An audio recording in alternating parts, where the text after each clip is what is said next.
Picture the deadliest hunter in the ocean, 500 million years ago. You're probably imagining teeth.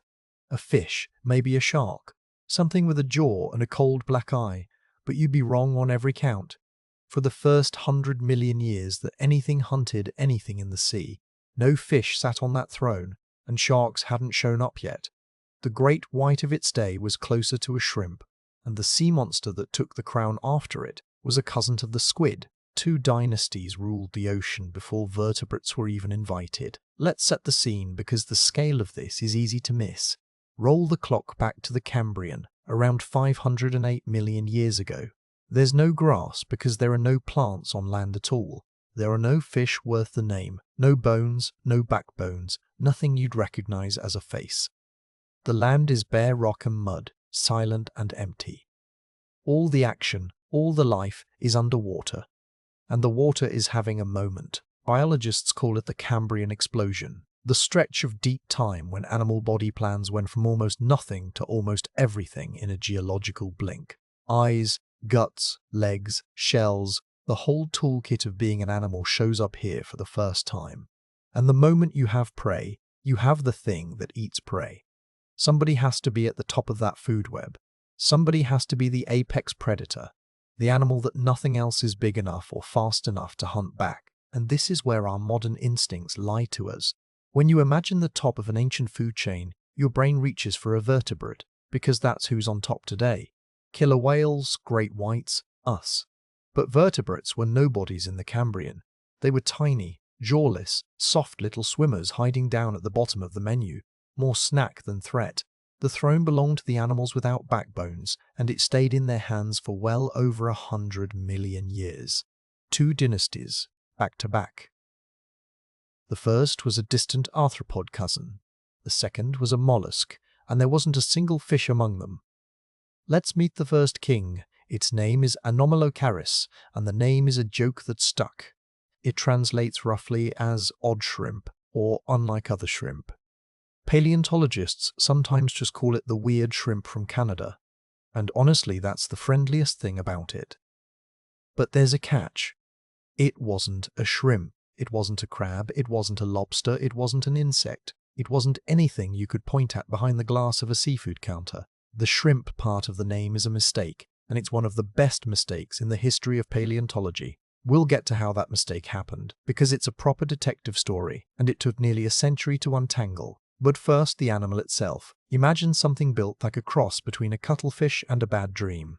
A long, segmented body, soft and flexible, lined down both sides with rows of overlapping flaps, 13 pairs of them, like the frilled edge of a swimming ray or a stack of paper fans. In front of the head sat 2 big, spiny, jointed arms that curled inward, the kind of grasping limbs you'd expect on a scorpion or a praying mantis. Except pointing forward off its face. Underneath the head was a mouth like nothing alive today, a flat ring of hard plates arranged in a circle, closing inward like a camera shutter, or a slice of pineapple with teeth, and above all of it, a pair of eyes up on stalks. So, if it wasn't a shrimp, what on earth was it? Anomalocaris belongs to a group called the radiodonts, and the radiodonts are what scientists call a STEM group.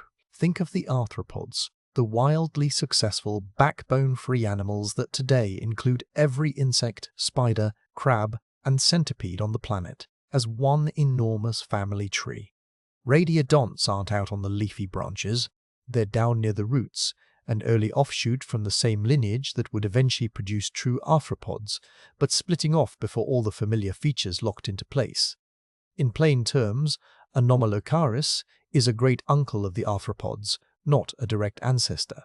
A weird experimental prototype from the same workshop, close to the family that took over the world, but not quite a member of it. That matters because it tells you how early we are. This is a predator running on hardware that existed before the standard arthropod body plan was even finished. And it wasn't a one-off freak stranded in a single Canadian quarry.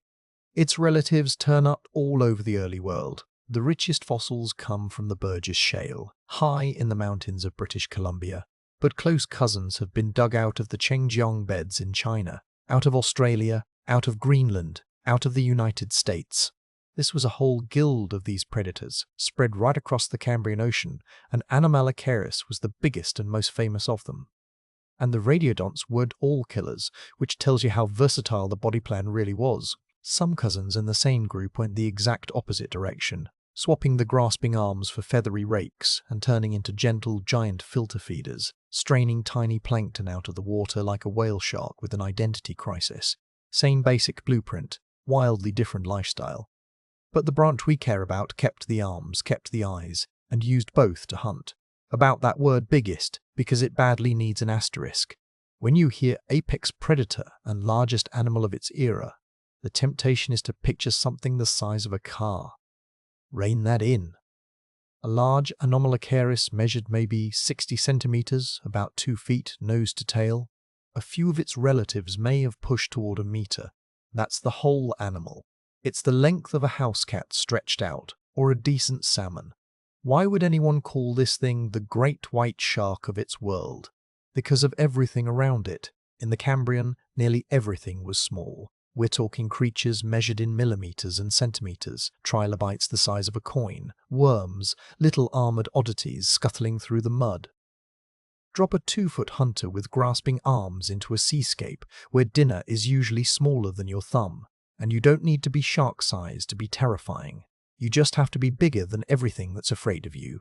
Anomalocaris was a giant the way a Rottweiler is a monster in a room full of hamsters, and it was built to hunt. Those eyes on stalks weren't for decoration.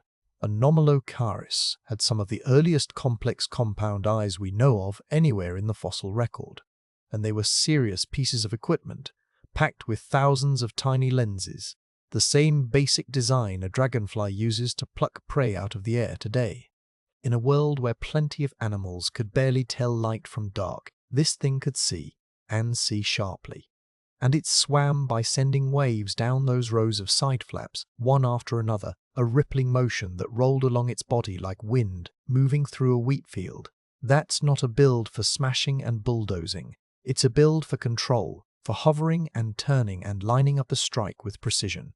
Less freight train, more fencer, and for about 100 years, nobody had the faintest idea that any of it belonged together. Here's how you accidentally hide a sea monster in plain sight for a century. You chop it into pieces, and you file each piece under a different animal. It starts back in 1886, when a surveyor climbs a mountain in British Columbia and finds a slope littered with fossils. A few years later, in 1892, a Canadian paleontologist named Joseph Whiteaves is studying one of the strange ones, a curved, segmented, spiny thing. To him it looks like the tail end of a shrimp or a small lobster that's lost the rest of its body. That's the name he lands on. Anomalocaris, the odd shrimp. Except it isn't a tail, and it isn't a shrimp.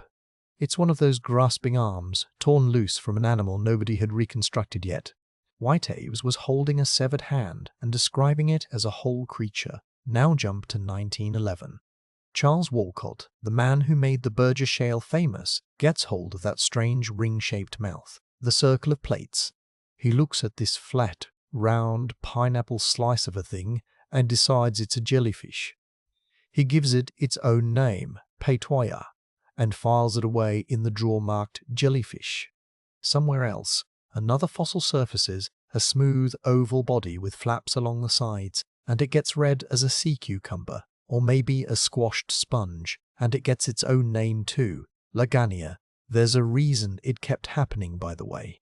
The hard mouth parts and the tough arms fossilized far more easily than the soft, delicate body, so the pieces of this animal tended to show up separately, out of context, looking like leftovers from 3 different creatures. The score now sits at 3 animals: a shrimp, a jellyfish, and a sea cucumber. 3 separate entries in the catalogue, 3 different drawers in 3 different collections, and not one person connecting them.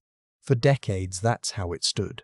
The arm, the mouth, and the body of a single apex predator, wandering the scientific literature as 3 unrelated organisms that had never met.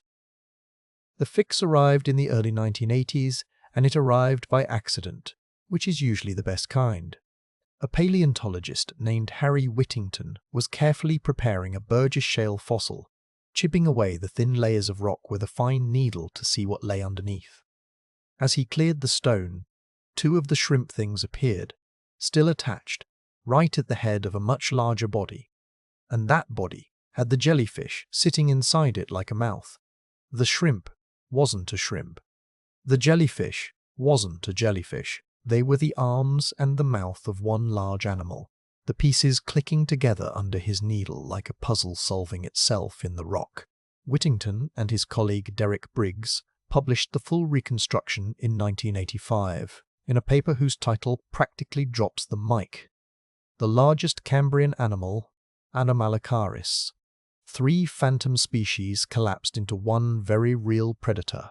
The paleontologist Stephen Jay Gould later made the whole saga famous in his book Wonderful Life, calling it a tale of humor, error, and frustration that ended in an extraordinary resolution. Because that's exactly what it was. We spent 100 years staring at the most fearsome animal of its age and seeing a shrimp, a blob, and a jellyfish. And once we finally saw it whole, we were sure we understood it. We were wrong about that too. For most of a century, once we knew what Anomalocaris was, we thought we knew what it did. The picture was simple and satisfying. Big apex predator, big grasping arms, big circular mouth full of plates. It cruised the seafloor cracking open trilobites, like a kid working through a bag of pistachios. That image is everywhere. It's in the textbooks, the museum murals, the nature documentaries, Anomalocaris, the trilobite killer, and there was even physical evidence for it. Sort of.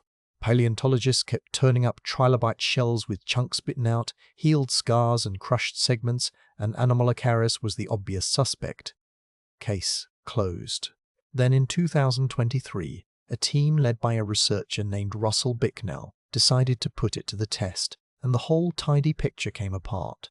Something had always bugged Bicknell about the story. Trilobites armored themselves with an exoskeleton so tough that, in his words, it was essentially made out of rock, reinforced with the same kind of mineral that builds stone. And Anomalocaris, for all its menace, was a soft, squishy animal working with bendy, jointed arms. Asking it to crush a trilobite is a bit like asking someone to shell a walnut with their bare fingers. Something in the math didn't add up.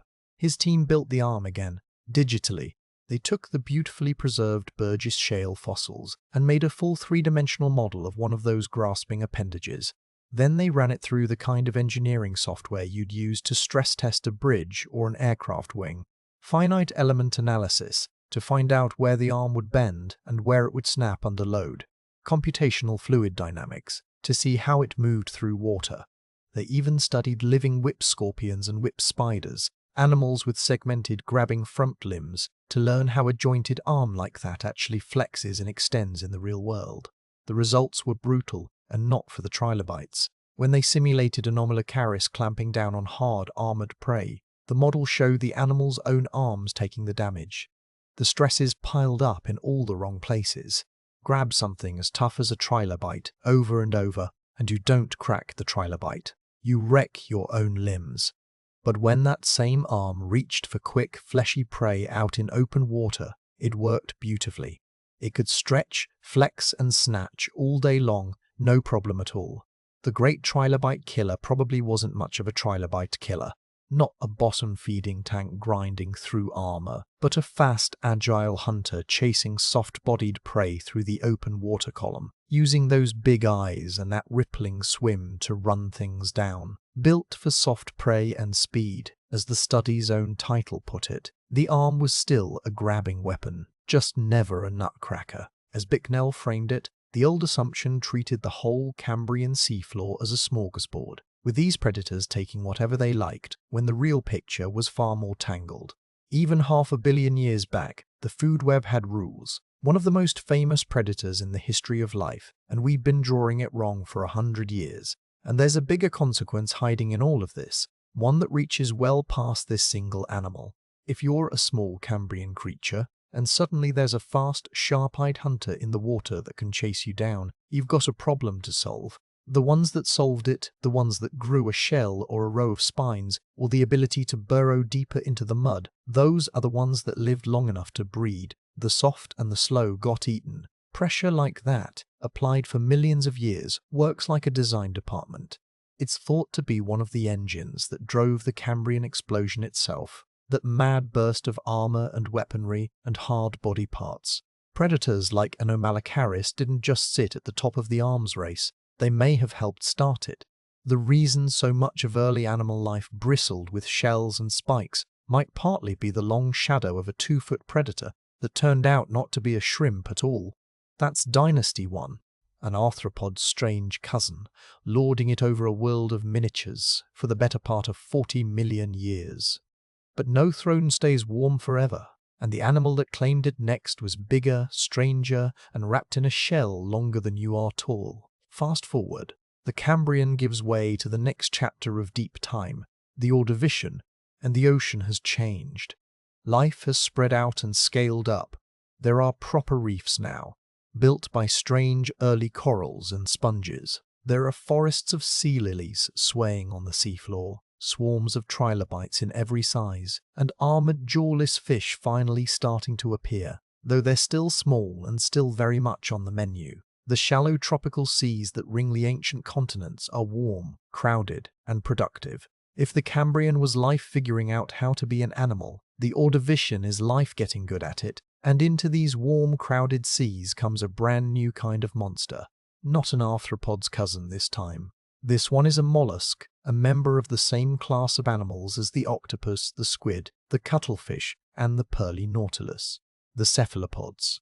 We tend to think of that group as clever, quick, and mostly modest in size, the octopus squeezing its whole body through a gap the width of a coin. But early on, one branch of the cephalopod family went a very different way. Instead of getting soft and smart, it got big and armored, and it grew a shell that turned it into the closest thing the Ordovician had to a living battering ram. Meet the giant orthocones. An orthocone, at its simplest, is a cephalopod that never learned to coil. You know a modern nautilus with its shell wound up into a tidy spiral. Now take that spiral and pull it straight into a long tapering cone, like an ice cream cone the length of a canoe, or a giant unicorn horn standing on end in the water. That's the basic shape. The animal itself, all the soft parts, tentacles, eyes and beak, lived down in the wide open end. The rest of that long cone was shell, divided up inside into a stack of sealed chambers. Those chambers are the trick. Just like a modern nautilus, the animal could flood them or pump them full of gas to control its buoyancy, hanging in the water at whatever depth it liked, weightless and patient. But the giant orthocones had one extra feature that's flat out bizarre, and it rarely survives into the documentaries. Running down the length of that shell, threading through every chamber, was a huge tube called the siphuncle. In these animals, the siphuncle wasn't some thin little thread. It was enormous, in some species close to half the width of the entire shell. And because that tube was so wide, the actual living chamber, the part that held the body, was proportionally small. Paleontologists think the siphuncle was so large that a chunk of the animal's own guts may have lived inside it, stretched right down into the shell, and packed into the narrow tip of the cone were dense, cone-shaped mineral deposits called endocones, stacked one inside the next, working like the ballast in the keel of a ship, counterweighting all that shell so the animal could float level instead of tipping nose down into the mud. It's a mollusk built like a submarine, with its own internal ballast and trim weights. For an animal with no bones and a brain the size of a walnut, that's a serious piece of engineering. If you're enjoying this, hit subscribe. There's a lot more ahead. Because we still haven't dealt with the question everyone shows up for. How big did these things really get? And the honest answer isn't the one you've been told. The first of these giants got a name back in 1842, when an American naturalist named Timothy Conrad described fossils pulled from the Trenton limestone of New York. He called the genus Camaraoceras, chambered horn, which is about as honest a description as you'll ever get from a scientist. Its near twin Endoceras is so similar that the two mostly differ in the fine texture of the shell, and the whole group has been such a headache to sort out that one of the names has half-jokingly become a taxonomic wastebasket, a place to dump any big, straight shell you can't quite pin down. When you hear these names, hold them loosely. Even the experts trade them back and forth. Now, the size. If you've ever watched a documentary about these animals, you're carrying a number in your head, and that number is probably somewhere around 9 or 10 meters, 30 feet. A shelled squid cousin, as long as a school bus, rearing up out of the deep to pluck sharks and sea scorpions out of the water. That image comes, almost single-handedly, from a British television series that aired in 2003 called Chased by Sea Monsters, and its companion book, which put the giant orthocone at 9 to 10 meters long. It was a great piece of television. It was also wrong. The real story behind that number is a small masterclass in how a mistake goes fossil hunting. Back in 1955, a paleontologist mentioned hearing about an enormous shell, around 30 feet long, that had supposedly turned up in a New York quarry. The trouble is, that shell was destroyed. There's no specimen, no photograph, no measurement. Anyone can go back and check. It's a fish story, a big one that got away, passed down second-hand. A later estimate in the 1960s inflated things even further, and the television series ran with the biggest figure it could find, because 30 feet makes for a far better monster than 18. So, how big were they really? The largest one we can verify, an Endocera specimen sitting in a museum collection, works out to roughly 5¾ meters, call it just under 19 feet, once you reconstruct the missing tip of the cone. Other careful estimates put the biggest Camaraceras at around 6 meters, and most species in the group were far, far smaller than that. Plenty of them topped out around 2 meters, and some were shorter than your leg, barely 70 centimeters of shell. The 9-meter titan was a handful of doubtful giants, standing in for an entire group of mostly manageable animals. But don't let the correction rob you of the awe, because the true version is still staggering. Just under 6 meters is a straight shell the length of a small car, on an animal with tentacles and a beak, hanging weightless in the water and looking for something to eat. These giant orthocones were plausibly the largest animals on Earth for their entire era. Nothing else in that ocean came close. They weren't the 30-foot leviathans of the television reconstruction. The real animal is huge, and it doesn't need to be inflated to earn its crown. It just needs to be told straight. Now imagine one of these things hunting. We can't watch it, obviously, so paleontologists reconstruct its life from clues, and the clues all point at apex predator. Start with the sheer size. In an ocean where most animals were small, a shell cone that size had almost nothing to fear and plenty to eat. Then there's the fossil record itself. In some ancient sea floors, the remains of these orthocones pile up in huge numbers, the signature of a large, thriving population parked near the top of the food web. There's a hint in the anatomy too. The biggest, oldest individuals with their heavy shells were probably ambush hunters, lying in wait on the bottom and lunging when something wandered too close, while the younger, slimmer ones may have been more active swimmers. And there's the bite mark evidence.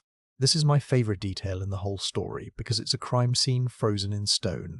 On some fossil trilobites from this era, you find damage, healed injuries and chunks taken clean out of the shell, exactly the kind of wound a big cephalopod beak would leave. There's one that's almost unbearably vivid. A trilobite survived an attack, healed over the injury, and later died from it anyway before it could molt its shell one more time and start fresh. You can read the whole event in the fossil. The strike, the escape, the slow failure to recover.